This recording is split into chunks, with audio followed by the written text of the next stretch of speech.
যদি আমি আলোচনা কৰোঁ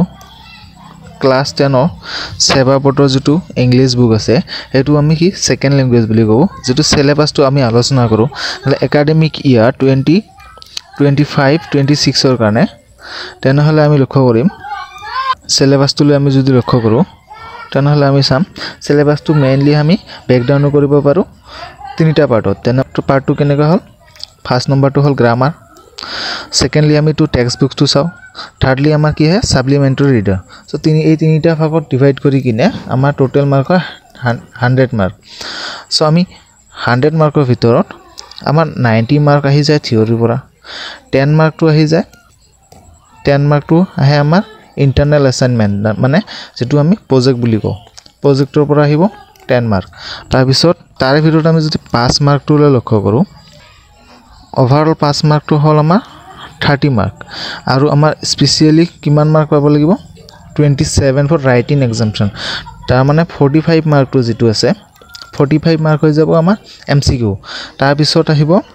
বাকি যিখিনি 55 মাৰ্ক থাকিব 55 মাৰ্কৰ ভিতৰত 27 পাব লাগিব তেতিয়াহে আমি পাস কৰিব পাৰিম যদি আমি সিলেবাসটো কি কৰোঁ into 6 main sector this syllabus divide into 6 main sector mainly আমি syllabus to কিমান 6 sector divide কৰিব পাৰো তো 6 sector first to কি হল reading comprehensive मतलब যেটো কি থাকে seen pages আৰু unseen pages আৰু unseen pages পৰা কিমান মাৰ্ক আহিব তোমাৰ seen pages আৰু unseen 10 মাৰ্ক আহিব seen pages আৰু unseen pages যেটো আমাৰ ফাইনাল এক্সামৰ কাৰণে হয় তাৰ পিছত বি লৈ যদি লক্ষ্য কৰোঁ বি লৈ এনেহলে বি আমি লিখিব লাগিম ৰাইটিং যেটো আমাৰ লিখিব লাগিব 10 মাৰ্ক ইন ফাইনাল এক্সাম যেটো 10 মাৰ্ক আহিব কভাৰিং ট্ৰান্সলেচন কভাৰ কৰিব সাবস্টেন্স ৰাইটিং কভাৰ কৰিব এছে/ষ্টৰী ৰাইটিং এছে/ষ্টৰী ৰাইটিং তাতে অপচনাল থাকিব ইয়াতো তুমি কি লিখিব পাৰা এছে লিখিব পাৰা ইয়া ফিৰ ষ্টৰী এছে/ষ্টৰী অপচনাল থাকিব তাৰ পিছত আহিব কি লেটাৰ/ৰিপৰ্ট ৰাইটিং ইয়াতো তুমি লেটাৰ লিখিব পাৰা ইয়াতো ৰিপৰ্ট ৰাইটিং লিখিব পাৰা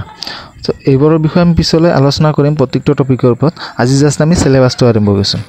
এতিয়া আমি যদি গ্ৰামাৰ সেকশনটো লৈ যদি চাও গ্ৰামাৰটো টোটাল কিমান মাৰ্কৰ হ'ব 20 মাৰ্ক গ্ৰামাৰৰ পৰা 20 মাৰ্ক আহিব যেটো আৰু ইয়াৰ সিলেবাসটো কি থাকিব ৰিভাইজিং ক্লাছ 9 অৰ গ্ৰামাৰ ক্লাছ 9 অৰ যিখিনি গ্ৰামাৰ পাইছিলা আমি যেতিয়া ডিটেইলছত আলোচনা কৰিম ক্লাছ 9 অৰ গ্ৰামাৰখিনি আমি প্ৰত্যেকটো টপিকতে আলোচনা কৰি যাম তাৰ পিছত ইনক্লুডিং ডিটাৰমিনান্স ক্লাছ 9 অৰ তো যিখিনি গ্ৰামাৰ আছিল তাৰ পিছতো আহিব কি ডিটাৰমিনান্স আহিব টেন্স ফৰ্মছ আহিব voice নেৰেশন প্ৰিপজিশন vocabularies synthesis of sentences verb phrase and sentence correction topic to বহুত দীঘলীয়া হয় তো এটো আমি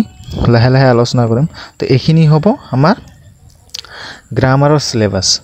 তাৰ পিছত আহিব কি যেটো লিটাৰেচাৰ দ্যাট মিন্স যেটো ইংলিছৰ মেইন বুক যেটো আছে ফাৰ্স্ট ফ্লাইটৰ পৰা কি আহিব 21 মাৰ্ক আহিব ফাইনেলত আৰু সিলেবাস কি থাকিব letter to God Nelson Mandela long walk to freedom যেটো Nelson Mandela long walk to freedom পোয়েট্ৰিৰ ভিতৰত কি থাকিব a tiger to zoo in the zoo the tale of custard dragon তো এইবোৰ থাকিব লিটাৰেচাৰৰ ভিতৰত তো সিলেবাসটো আমি আলোচনা কৰিম জাস্ট আজি কি হ'ল কেনেকুৱা টাইপৰ কোশ্চেন আহিব কৰ পৰা হেতু আমি আলোচনা কৰিম তাৰ পিছত আহিব সাপ্লিমেন্টাৰী ৰিডাৰ যেটো আছে ফুটপ্ৰিন্ট উইদাউট ফিট ইয়াৰ পৰা আহিব 10 মাৰ্ক ফাইনাল এক্সামত আহিব 10 মাৰ্ক আৰু ষ্টৰী কি কভাৰ কৰিব the midnight visitor and the hack driver এই দুটা চেপ্টাৰৰ পৰা 10 মাৰ্ক কোশ্চেন বনিব ইয়াত basically short question and broad question 5 মাৰ্কৰ থাকিব broad question আৰু 5 মাৰ্কৰ 1 plus 2 plus 2 এটো থাকিব এটা আৰু থাকিব এটা 5 মাৰ্কৰ টোটাল আহিব 10 মাৰ্কৰ কোশ্চেন বনিব ইয়াতে সো লাষ্ট কি আহিলা তো ফাইনাল যেটো আছে ইন্টাৰনেল অ্যাসাইনমেন্ট যেটো অ্যাসাইনমেন্ট থাকে অ্যাসাইনমেন্টৰ ভিতৰত কি থাকিব অ্যাসাইনমেন্টত 10 মাৰ্ক থাকিব ইয়াৰ ভিতৰত ইনক্লুডিং অৰেল অফ ইংলিছ যেটো অৰেল এক্সামিনেশ্যন হয় ডেট মিনছ টিচাৰে ডাইৰেক্টলি কোৱেশ্চন সুধিব পাৰে তো অৰেলৰ ভিতৰত কি কি কৰিব আমি আলোচনা কৰিম অৰেলৰ ভিতৰত টিচাৰে কি কি সুধিব পাৰে গ্ৰুপ ডিছকাশ্যন হ'ব পাৰে প্ৰেজেণ্টেশ্যন হ'ব পাৰে ভাইভা ভয়েস হ'ব পাৰে ইয়া ফিৰ জেনাৰেল ক্লাছৰুম ইণ্টাৰেকশ্যন এইকেইটা হ'ব পাৰে আপোনাৰ অৰেল ইংলিছত তাৰপিছত প্ৰজেক্টৰ ভিতৰত কি আহিব পাৰে প্ৰজেক্ট আহিব তোমাৰ 4 মাৰ্কৰ প্ৰজেক্টৰ ভিতৰত কি হ'ব ৰিচাৰ্চ দিব পাৰে কিবা ক্ৰিয়েটিভিটি কিবা দিব পাৰে ইয়া ফিৰ ৰাইটিং স্কিল টেষ্ট হ'ব পাৰে